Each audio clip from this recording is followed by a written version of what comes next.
And hello, movie lovers, and welcome to the show. If Charlie would stop pushing buttons and let me push them, that would be great.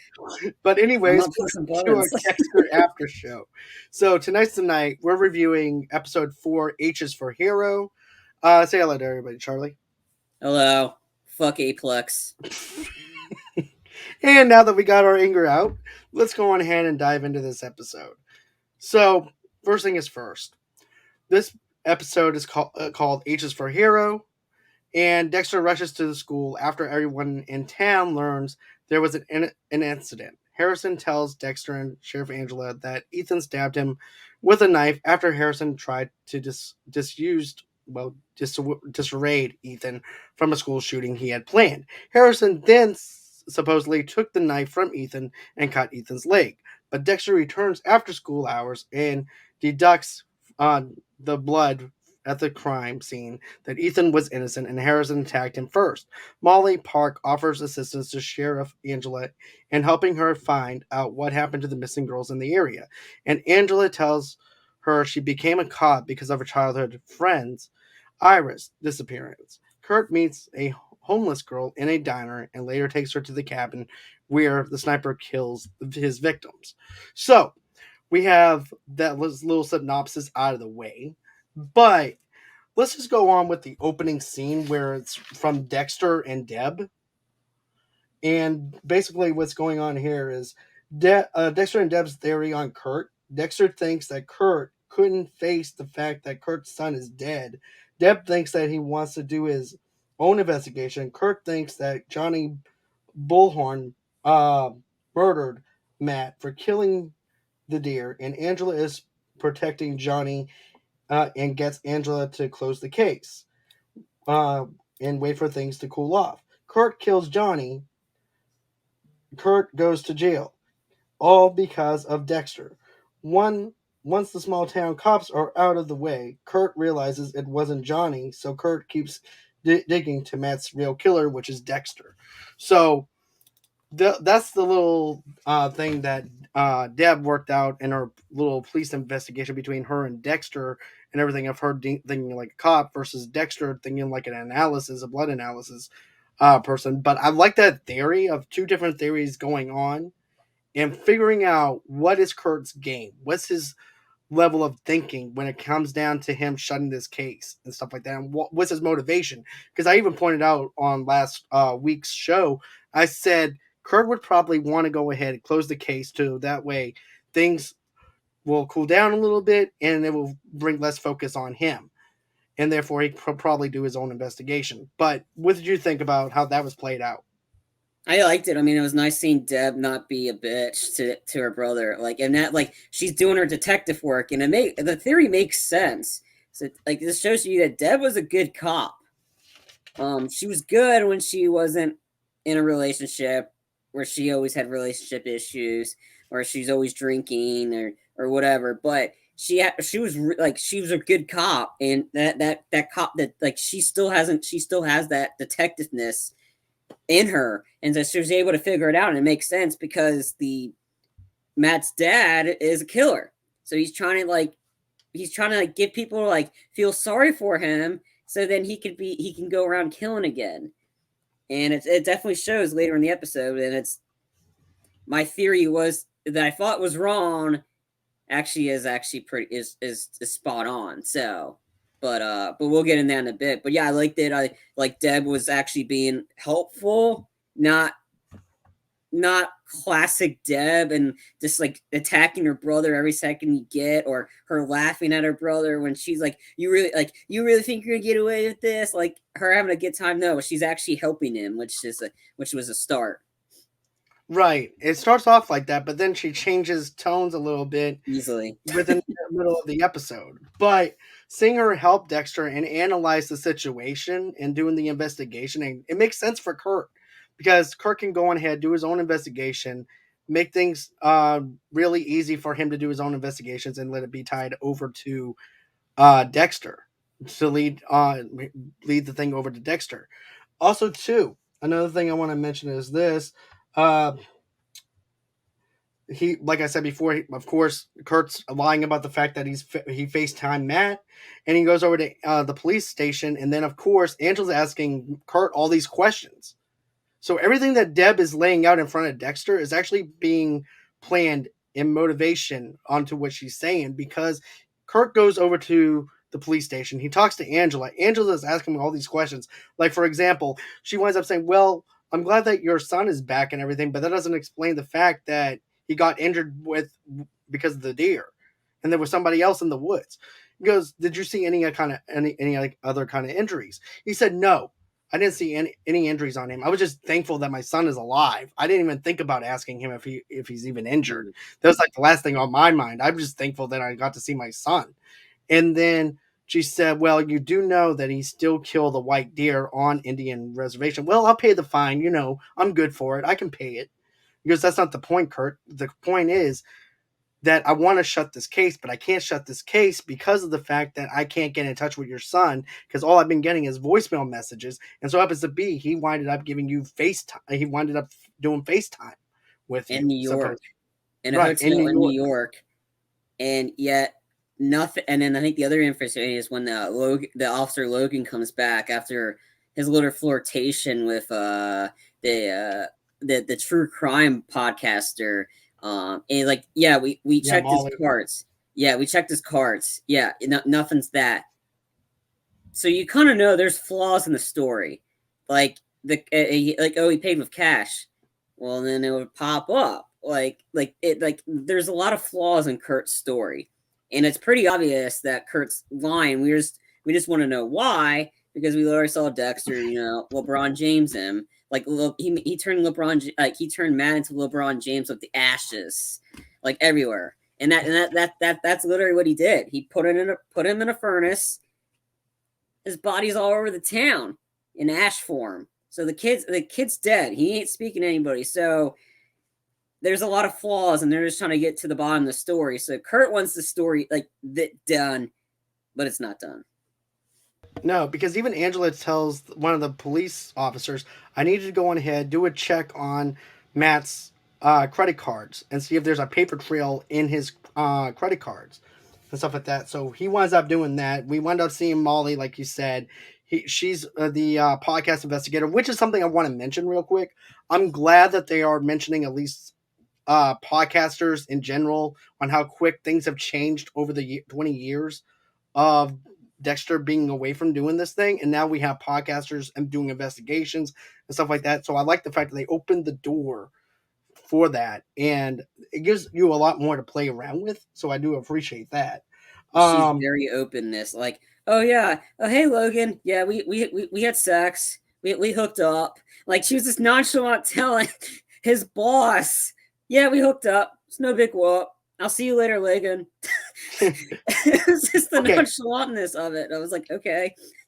so then we also go over to Harrison, who it cuts over to him listening to a podcast, Molly's podcast, about serial killers and stuff like that. It has the Zodiac killer, and then above it has the Trinity killer with Rita's face on it. And I know that John Lithgow is going to be in this season, but I think there's going to be more than just a picture of John Lithgow, and I'm going to get to that in a few minutes. But of course, he's the Trinity killer. He's the one who killed Harrison's mother, and so he also talks. Molly winds up talking about the fact that this poor kid, this poor baby, was crawling around in blood while the Trinity killer went on ahead and killed his mother, and he's in his mother's blood. Then also too, the Trinity killer doesn't kill in ones or anything; kills in threes and fours, and he also uses like a steel blade to kill his victims. That's also another thing that she mentioned.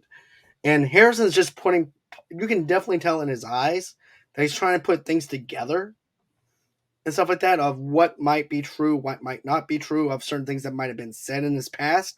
Or it could be just the simple fact that he's trying to remember certain events in his life as well. So that's a lot to be played out in. But I definitely like that scene of self reflection, and also, too, wondering if there's more to my story than what people are telling me.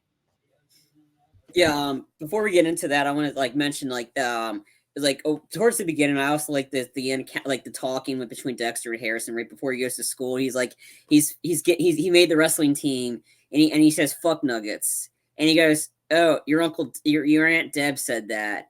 Do you know anything about? Do you remember anything about your aunt Deb? Well, no, besides the cursing. So that's pretty much. So he does remember his Aunt Deb being a foul mouthed woman. So at least he does have some contacts with some of his old relatives that he used to have. So I like I mean, that. yeah, and he said she was cool. Like, and then so it's like so the fact that and then you see Deb, the Deb dead, like you see that the ghost figure of Deb smiling. That she was like, all right, I always knew I liked Harrison. Like, I always knew I liked him. So she was kind of having that humble brag moment or whatever, saying, yep, he remembers me, and it was great. But yeah, so that I thought that was a cool moment. But yeah, once they start mentioning Trinity Killer, my eyes lit up. I'm like, oh shit, here we go. Like the fact that this podcaster is talking about Trinity Killer, which is one of the greatest foes of Dexter, because Dexter thinks he thought he got the upper hand, but oh no. And when we cover season 4, we'll get into this because, like I said, I've said it before in the last episode. This the death of Rita when Molly describes it and you see Rita's face and Harrison's kind of eyes were kind of like in a face. Once you see Rita's face, you're instantly remembering, and then they show the images. So if you have not seen season 4 and you don't know anything about it, you probably don't want to avoid this episode because they go into some details. But spoiler alert anyway. Right. And my Rita's fiance is death. watching, she's watching from season 1 right now. And matter of fact, I Yeah. got her hooked on the show. Like, Yeah. so So yeah, season that death is probably one of the most disturbing deaths I've ever seen. And this is about a show about serial killer killing people. Seeing Rita dead, pretty much dead in the bathtub, and that's blood. just mildly putting it because Yeah, we're not describing how brutal that is until you get into season no, 4. But no, we'll you don't talk even. about that later. Yeah, yeah, you don't even see the death. You just see you don't see the actual killing. It was one of those. It's one of the most shocking deaths in TV history. Right, because I remember watching that and I remember feeling like the tension is shot down a little bit. Mm-hmm. You're like at a medium because you're like, okay, Dexter caught this guy. Everything is fine. And you feel a sense of relief. And then all of a sudden, they throw out a yellow flag on the field, and it's totally something different than what you expect. Oh yeah, and it's like I mean I didn't see this live because I said I've seen a lot of season 4. I saw bits and pieces, and I was reading up what happened, and then I watched the clip, and I was like, I was stunned. I was like, no, they did not just do that, and I was like, oh my god, and then yeah, that was. And then that's when the show, and then after that, that's when the show just went off the rails. Like it went right, Right. it just went straight down to the ground. It's a quote Brad Pitt in Moneyball: 50 feet of crap. Then the rest of the Dexter season, and then this one's above the crap. It's climbing back up, like it's climbing out like the like a zombie coming out the grave, or somebody put it in a pet cemetery, and it's coming out. And it's trying to get life. Now, hopefully, it goes up to the peak, and then it doesn't clip. It doesn't Tanya Harding us like seriously. I I don't have a want feeling any. it's not. I mean, I hope not. I the hope not. pacing of the show is just fantastic. It The is. slow Yeah. pacing at first, and now it's just not slowing down at all. It Yeah. seems like. But anyway, but yeah, seeing that and like seeing like hearing it from Molly's views of like like talking about Trinity Killer, talk about like PTSD in that one because Yeah, you're reliving and you're remembering what happened in season 4 was a Trinity Killer, and he was, like you said, best season of the show, best, like probably one of the best seasons out of all TV. Like that was when it hit its peak. But definitely. yeah, just hearing that, and I was like, oh shit, and that's how I knew. I'm like, damn it, can't believe we're not on YouTube talking about this. I was like, Right, damn it, because a because lot this is such happened. a good episode. This episode was probably one of my favorites, other than the opening of the first episode for this season. Mm-hmm. But this is definitely on my top tier of favorite episodes. I I mean, have to say again, so far. I mean, this hearing that, and I was like, damn it, we're not on there. Damn you, YouTube, we're not on there to talk about this episode because I was like, I messaged John like, fuck the company that screwed us, fuck Right, them. right. But hey, hopefully we'll get that stuff straightened out. But Yeah, but let's still, have some all right, fun let's though. move. Let's have some Yeah, fun tonight. This is gonna be great. Um. So, anyways, Dexter is working, of course, and he gets a text. Gets a text alert from the school. Ethan wanted, and basically he goes into the school. It's a very tense scene. You don't know what's happening because at first I thought they would actually do this where it shows a back cam to maybe Dexter Harrison going into the school and it's following him over to Ethan and then him and Ethan have a confrontation. That's how I thought it was going to go down, but it's totally different. But I was right about the whole Columbine thing. I was right about Harrison trying to stop Ethan from doing what he was going to do. I was right about that on the prediction. But there's always a loop. There's always something happening in Dexter. It's not one dimension. There's always several different things you have to get through. But what winds up happening is this. And so basically, he gets the message. Dexter goes through the doors and then follows him over to where the stage play is. And basically what winds up happening is as Harrison is being patched up by the EMTs and everything, he goes, "Oh, your son got stabbed," and you see a little mark in on the side of his ribs and everything.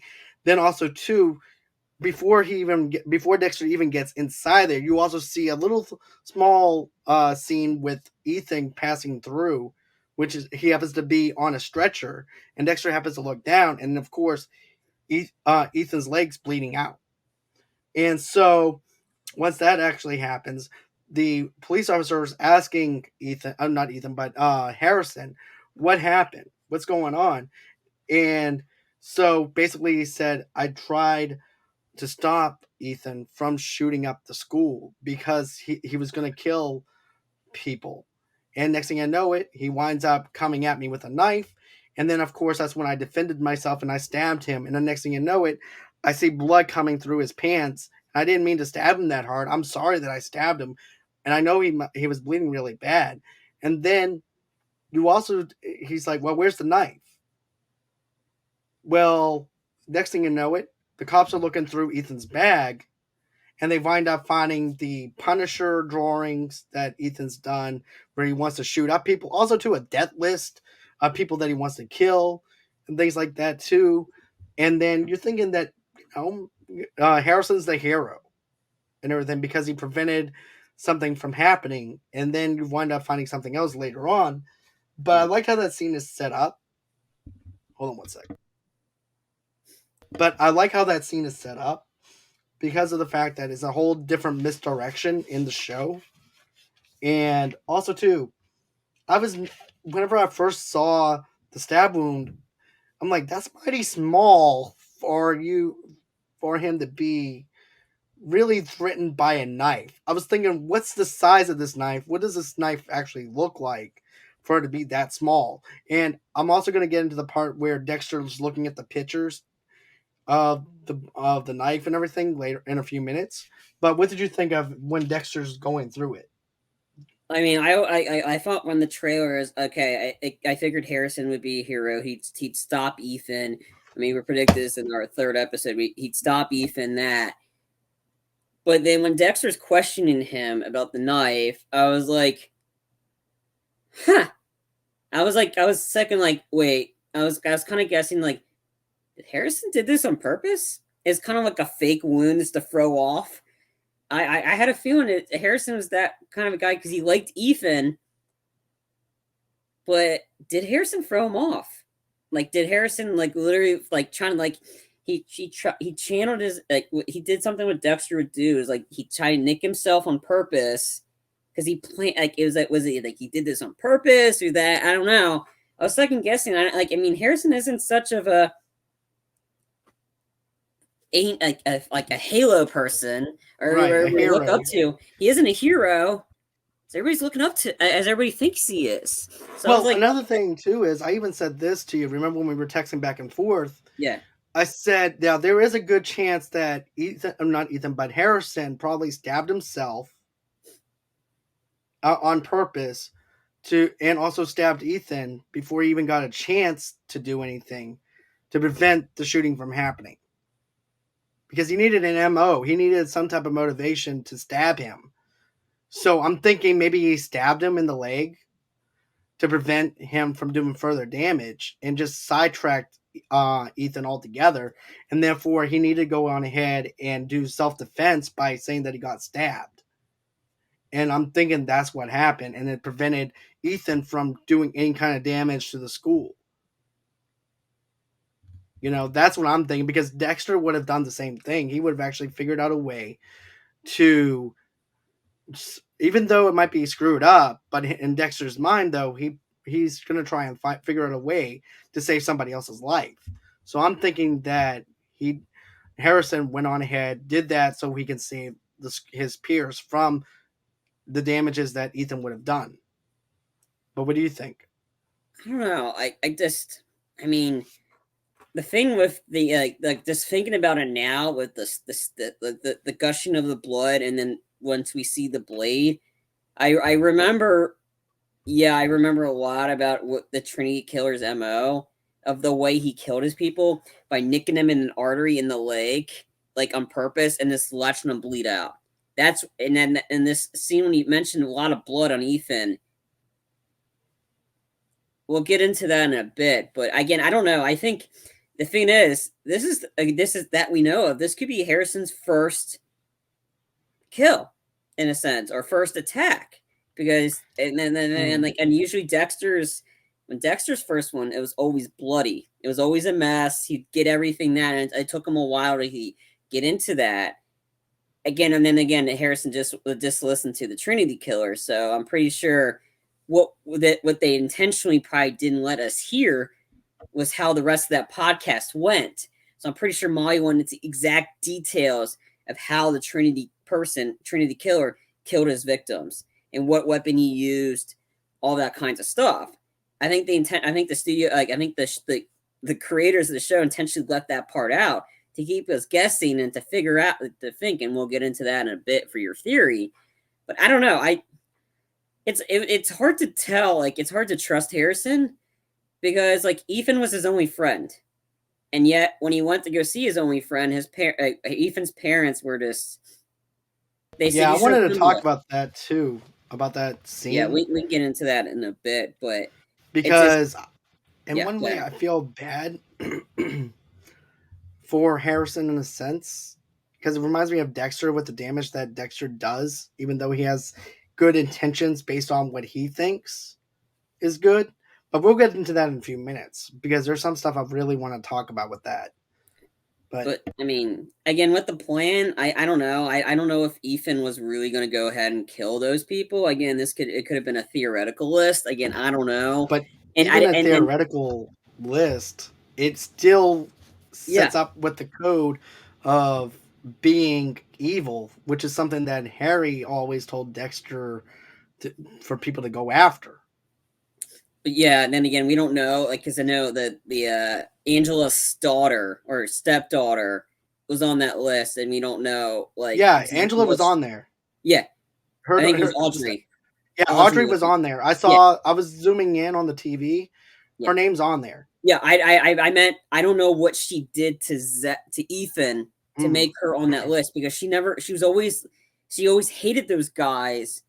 I think she was just around them, but she never had any I part think that I we think she know was of. guilty by association Yeah, but then because again, she she hung didn't out do with those anything guys. physically to Zach, to Ethan, and I think, and then maybe, like I said, I thought this too. I thought like maybe it was a self defense move too by Harrison to do what he did to Ethan to protect Audrey because he kind of has a thing for her and he's trying to protect her. So again, there's that in play too. But then again, we just don't really know much. Like once we found out that Ethan, like not, that Ethan never did it first, attacked first. Harrison did it, and so again, like I think once Dexter does his blood analysis, which I love that scene. I thought that was like classic Dexter. Well, let's talk about whenever Dexter goes into the police station Oh yeah, yeah, okay, too. I know we're talking out of sequence and stuff like that, but that's okay. yeah. But It's all part of the same thing. It's all part of the knife, as he but says, blood never lies.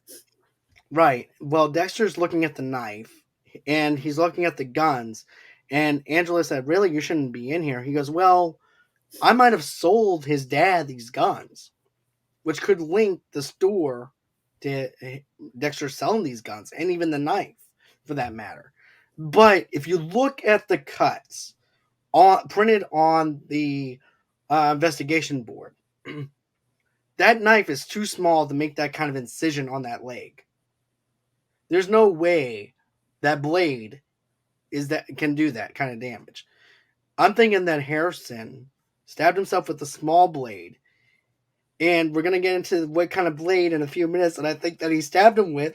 But I was looking at those kind of incisions, and I'm like, no, there's no way that little small blade did that much damage on that kid's leg. Because if you and I'm surprised the cops didn't pick up on this, but yet they're painting Harrison as the hero of it, and Dexter's the only one that is picking up on certain things. And then also too, Dexter's also feeding Harrison, and he's also analyzing Harrison though too. Whenever he's eating, he goes, "Well, he eats like me, he looks like me, so he is me." And then you also have Kurt. You have a lot going on. You also have Kurt, who paints him up as the town hero as well. Harrison as the town hero, and he winds up giving him a drone. And Kurt, then Dexter, him and Dexter start talking.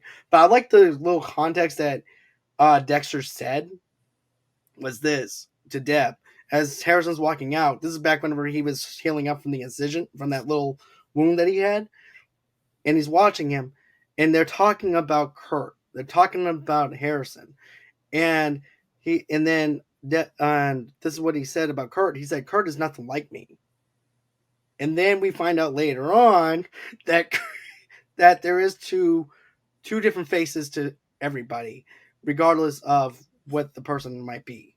But what And did you think of some of the stuff that I pointed out? yeah, and it was interesting again, and then it's just the whole Deb is like trying to tell her physically by cussing. It's like he's nothing like you. He's normal. Like it's like this to try to emphasize the word normal. Then again, nothing. And He Harrison's also and like, then she also tells him, "You're not an." Here's another thing she says: not everybody's a fucking freak like you." yeah, that's really great to tell your brother that. Like it's like that's really great. But and then I think is that the conversation between Kurt and Dexter, Dexter's kind of slipping up a little bit when he mentioned the cruise ship. And he goes, "How'd you know about that?" Yeah, So the yacht or whatever that the Matt yacht, was and he driving. goes, nobody knows about that. And Dexter's like, shit. Like he's kind of realizing he kind of almost, I don't know if he messed that up. We'll see. But I just like this, like his Dexter's inner thoughts is like the best part of the show. Like to hear him Right. talk. Because he even said a shit. I gave him a nibble. Mm-hmm. Remember? Yeah, But and then you go into the police station. Audrey winds up finding the debt, all the people on the list. She's taking pictures while Dexter's also investigating. My thing is this: why are you going to have that laid out and everything on a table when that should have been in your office to begin with, not out in public eye to where people can take pictures? Like Molly could have walked in there and just easily took pictures if she had wanted to. she might already have. We don't know. Right. But I'm just Yeah, saying how yeah, open it is yeah. in that police station when they're having an ongoing investigation. If that was in Miami, that wouldn't have went down the way it did. No. And again, there's a big difference. Miami's like, come on, it's Miami. Huge. This is a It's little huge. small ass town. This is a So small town, so if everybody probably already knows about the list anyway, so it's kind of like it's not really a cop station because everybody knows everything. It's like because it's such a small town, nobody's able to get away with anything except right now about Dexter. Um, but yeah, I mean, I thought that was an interesting scene again. Yeah, and it's just Dexter just doing his inner like his classic Dexter. Like that you can't like he's not you can never get rid of that. Like his inner instinct, his attention to detail, that kind of stuff. You can't get rid of that. no. definitely not. Especially working that many years in forensics and everything else and blood analysis. Yeah, you can't get rid of that. But then you wind up seeing this whole entire thing played out between Deb and Dex, where he's trying to match the blood, and then he goes, "Why can't you get it through your head that your son's a hero? Oh wait, that's your wet dream." Next thing you know, it you see the scene that was played out in season one, where Dexter's viewing himself walking down the red carpet, everybody shaking his hand because Oh, he's getting all these guys off the street, all these serial killers, and then Deb does that same exact thing from season one, holding up a billboard of him. oh yeah, Just I heard. I way thought to that was go, Dex. hysterical. Like, what do you want? You want to be claimed a hero, Dexter? Is that what you want? And like, and then that sequence, I thought that was, again, there's dark humor added into a show that's like really serious, and I like that. Like the last episode had Deb with the wood chipper. I thought that was Me hysterical. The too. Fargo situation, but yeah. So it's just, and then it's classic Dexter. Him like he, and then his line, "Blood never lies," and he asked Deb, "Here, stab me." But it's really him stabbing himself. It kind of makes it seem like Deb's stabbing him, even though she so much time she's always wanted to do that. It's not really real. It's because he's stabbing himself, and how it's all matching up to what Dexter's saying, and Harrison staged it. Right. I liked how they play off this first. She stabs him, then the blood splatter happens. And she goes, "Blood never lies." And then next thing you know it, the blood starts going dripping away and starts turning back into the surface of the stage. And then you wind up and then she goes, "Okay, now I'm gonna be Ethan and you're gonna be Harrison." And then next thing you know it, the blood matched up to where Ethan's trying to get away from Harrison. Harrison, and that's where that big puddle of blood came from. Was when he's trying to scoot himself away from him, and all you see is like a little small blood thing of you know of Harrison. So Yep. I definitely like that. I definitely liked how they played into the psychology of it. I thought they did a really good job with that. And it's this Dexter going to his roots. He's channeling his inner cop. Well, he wasn't really a cop. He was a forensic Yeah. investigator or whatever. But still, he's doing it. And Deb's like, and then Dexter keeps saying blood never lies. And I think Deb at that point realizes like, oh, but she still doesn't believe it. Like she doesn't still believe her brother. I thought this sequence was sad, Mm. and my eyes lit up. I'm like, oh shit, Harrison was the one that like started this whole thing. He staged it, My other and favorite line that Deb says, he goes, "What the hell do you want? Your own serial killer family?" oh yeah, technically he had it with Hannah and him, Right. technically, but but yeah, But well, still. yeah, but yeah, and then I think the sequence in the hospital that was kind of tough to watch. That was Yeah. Okay, so I want to get into that real quick, all right, if yeah, you go don't ahead. mind me. No, Okay. you're good. So when Harrison goes and visits Ethan, and the parents are there, and basically, Ethan's just laying there in the hospital bed, of course. Then the parents come over there to him, and basically, Harrison thinks that everything's gonna be all fine and everything and stuff like that too, because he goes, "Well, whenever Ethan gets better and everything, we can hang out sometime and stuff like that. I was his only friend." And they're like, "What makes you think that this is going to be okay? You stabbed our son. We're getting death threats from other people and everything. And you're thinking that everything's going to be fine? We have to move now because of this situation. Why didn't you come to us when you first saw this?" And my first initial thoughts is, lady, you wouldn't have believed Harrison even if he told you, because some people are blind to their own kids and decisions and stuff like that.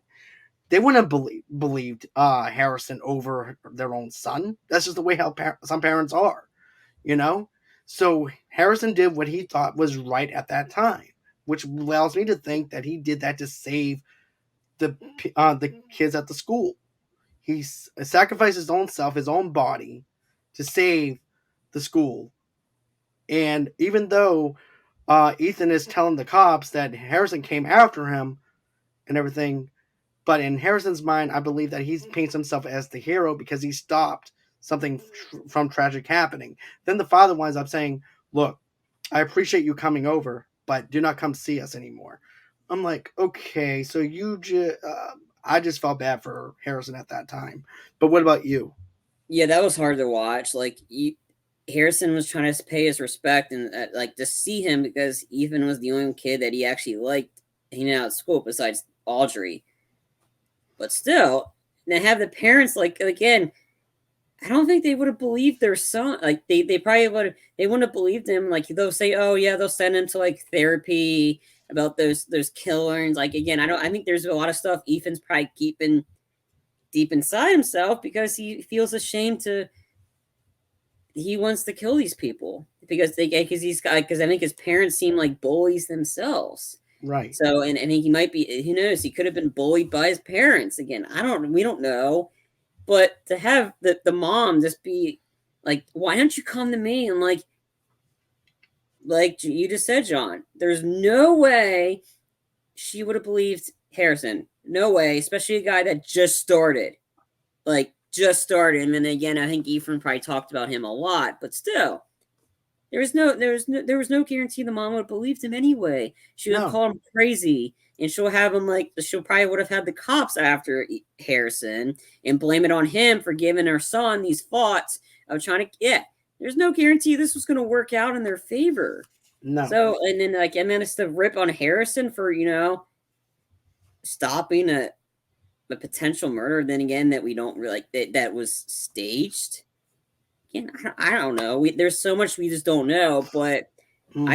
I felt kind of bad for Harrison, and then it was like they showed the hospital scene, and then they showed what really happened with Dexter and them. And I liked how they did that. You kind of makes you feel bad for Harrison, and then you find out what really happened, and I'm like, oh shit. Like it's this kind of huge 180 that they did, and they did the pacing is fantastic in the series and in this sequence of show like of this revival Episode. series Yeah. episode, yeah. And I like the way they did that, and like so you have I mean yeah, you just feel bad for Harrison, and then you kind of and then you're like, oh, okay, and then do you feel bad for Ethan then? Not so much Harrison once you find out what really happens. Right. And then after that winds up happening, we see Kurt. Um, Basically, what winds up happening with Kurt is this: he winds up working at this little diner that he owns, and so happens to be Chloe comes by to visit him. He gave Chloe $80 to go on a bus back home, but she winds up being back in the same town because she needed clothes, so she had to use up the $40 for clothes, She needed food. and she needed food. So that $40 went away really quick. So therefore, she needed more money. So she figured to go on ahead and get it from Kurt. But then Kurt goes, "No, I can't keep giving you money." And I agree with Kurt on that. You can't Yeah, keep giving this person money or anything no. like that. So he offers her a job at the diner, which she takes. Then, while this is going on, you have Dexter looking through Harrison's stuff, doing this investigation, and you find the steel blade. You find the steel blade, And the and I'm flashlight. thinking, and this is what I'm thinking. I'm thinking that Harrison stabbed Ethan with that steel blade. There was more than one knife. I think the steel blade is his, and also two. And people who are actually part of the Dexter Morgan Facebook group and everything, I get the fact that the Dark Passenger is not a human being. I get that. It's part of his psyche. It's part of his guilt, his shame, and everything else. But Harrison was also born in blood, just like Dexter is. You have this whole entire thing where Trinity killed Harrison's mother, Rita. Rita's blood, Harrison's crawling through her blood. Then it's linked to the Trinity killer, which tells me maybe John Lithgow somehow is Harrison's dark passenger, going through his psyche, going through that kind of way. Because it's linked. To me, I think that's the way you do it. I think this is the way that you test Harrison and everything. And I think this is how it's going to be played out. That's just me theorizing. I could be wrong, but still. But what do you think going on that theory, though? It's possible. And again, I think there's been like it could be a huge misdirection because again, like they're just throwing these things at you, like him listening to the Trinity Killer podcast, and then him killing like or her injuring Ethan, the same way the Trinity Killer kills his victims with the shaving, like kind of like the shaving blade, like that barbers use when they're Right. trimming your beard and stuff, nicking him in the artery, and then that's the same blade Harrison used. It's possible, but then again, like and how well, I think when Dexter, like I said, and how Harry became Dexter's dark passenger, could be Dexter in a sense, but instead of it being a figment of his Mm. imagination, he got it Ah. right here. Okay, so it could be like good Superman, bad Superman scenario, basically from the Richard Pryor movie. I forgot which one it was that Richard Pryor was in, but basically you have the good Superman who's drunk, drinking, and everything else. Then you have the good one. So basically, it's on that kind of level, in a sense. Well, Lithgow might be the like again. I don't know. I think the huge Trinity Killer thing. I think is just. I think we got a sense of misdirection here. What the eyes see and the ears hear, the mind believes. I can see everybody's pointing Trinity Killer, Trinity Killer, Killer. I don't think so. I think, like I said, I don't think Harrison actually has one, and I think it's because this is his first that we know Real of kill. situation where we got this. But with Dexter there in person, actually a killer, he could probably potentially guide his son in the right direction in the sense kind of what Harry did for Dexter when he was alive. I don't know, but it was just Deb's reaction was what really sold it. When Deb's like, "Oh no!" Like when she finds the blade because she lived the Trinity Killer, like that whole situation because the Trinity Killer killed her cop lover, um, the uh, the FBI guy from season two. We'll get that in the season four, but when we cover season four, Monday. but It yeah, was Monday, Monday. yeah, Monday was killed because not because of the Trinity Killer, but because one of his followers killed Monday, and Deb was right there watching Monday get killed. Right. We'll get into that. So she knows vividly of the Trinity Killer, but once Dexter finds the blade, while while Harrison and like everybody on the list is at the school and the gym at a meeting with Oh Officer yeah, Logan, and everybody was like trying to praise praise Harrison. Harrison for doing what he did, but Harrison's like, we're all victim. Like you guys started this. Like he's Yeah, pointing at the bullies. You guys were bullying him for years. So he's trying to pass the blame around to everybody because they all had a part in what happened.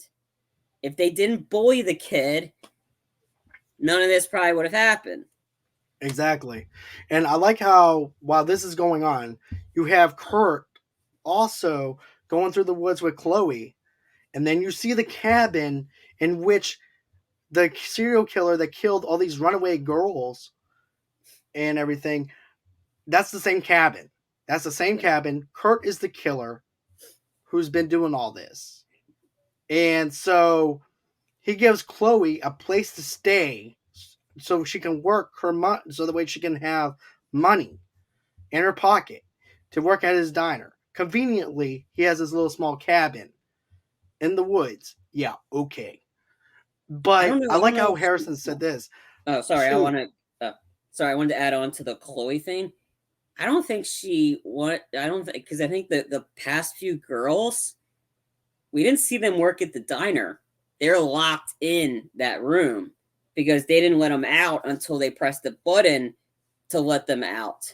There's no like so I don't there's no guarantee Chloe's working at the as that. I think she's probably gonna take a shower and then they're gonna have the champagne that's tainted that makes them feel sick because oh yeah, that's a great idea. Random champagnes on the bed with chocolates. I'm gonna eat them. No. So again, there's no gear. I think he's taking Chloe out of the cabin, and she's gonna be stuck there until he lets him out for a game. So again, I sorry I didn't mean to cut you off. I just wanted to add on to that part. It's okay. But, I like how Harrison puts it, though. Everybody has two masks that they wear. And that's exactly what Kurt is doing. He's got two masks on, one that everybody knows, and then one that everybody doesn't know. I like how they play that narrative off. And then, of course, Harrison is giving that speech. And he goes, look, you guys screwed up. You guys were the ones, like you mentioned, Charlie. Mm-hmm. You guys need to take initiative to what the pain that you guys caused Ethan, because it was your fault that this would have happened the way that it did. And and basically he's saying I prevented this from happening because I'm not a hero. I just did what I thought that I had to do, Mm-hmm. basically. But okay, so another thing I want to point out, there is a little bit of season 1 with Fred and his dog, because the dog does not like Dexter Mm-hmm. at all, and he said even dogs sense me, that even animals sense that I'm not good. And it's the same thing. It's like a little bit of a callback to season 1. And Nice. then also to him cremating somebody is a callback to another season where he cremated somebody.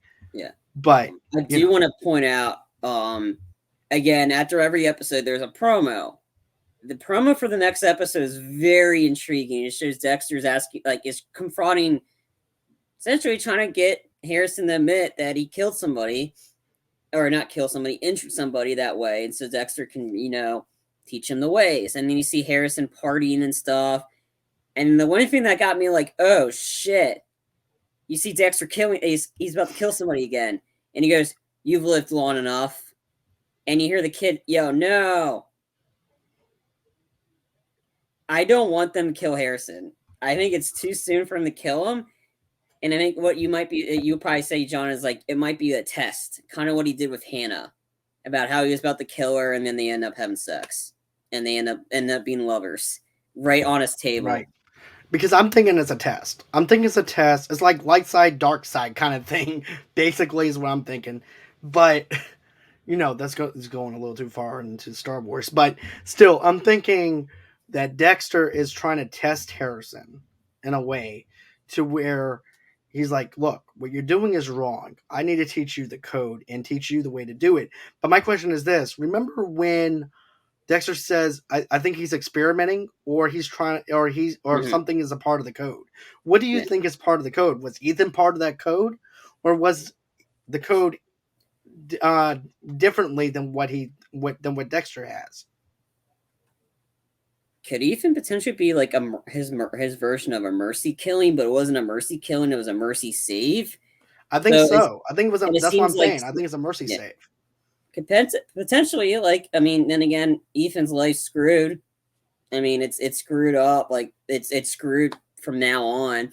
But but it's like, and I think instead of Dexter actually killing somebody, Harrison's the opposite. To this point of killing him. This puts you like in a hospital. Then again, that's not how you want to do things, especially if it's somebody that knows who you are and knows that you're a killer. You probably want to Well, end them so they don't remember. remember Dexter did the same thing to Rita's ex-husband. He basically did the same thing. He winded up putting a heroin needle in his arm, making it look like he was high, and made him Yeah, go to prison. In but this then again, case, and then they came back and bought Dexter and sent him to right, AA to send him to Lila, and right, that's a whole different story we don't want to get into. Then again, no. I blame Rita for that one. You sent him to AA. It's your fault for Lila. No one wants to remember Lila. But before we end it, I know you want to talk about the other side story between Molly and Angela talking about the missing girls. Yeah, thanks for reminding me about that. Yeah. But basically, Molly is forgetting about the whole thing with Matt, and she's like, "Hey, look, Angela, look, I have an idea." She winds up taking a martini glass, puts the tape recorder on, and she said, "How about this? We'll work together as a team. We'll investigate these runaway girls, and we'll take this down together." Because and then Angela goes into the reason why she'd be wanting to become a cop.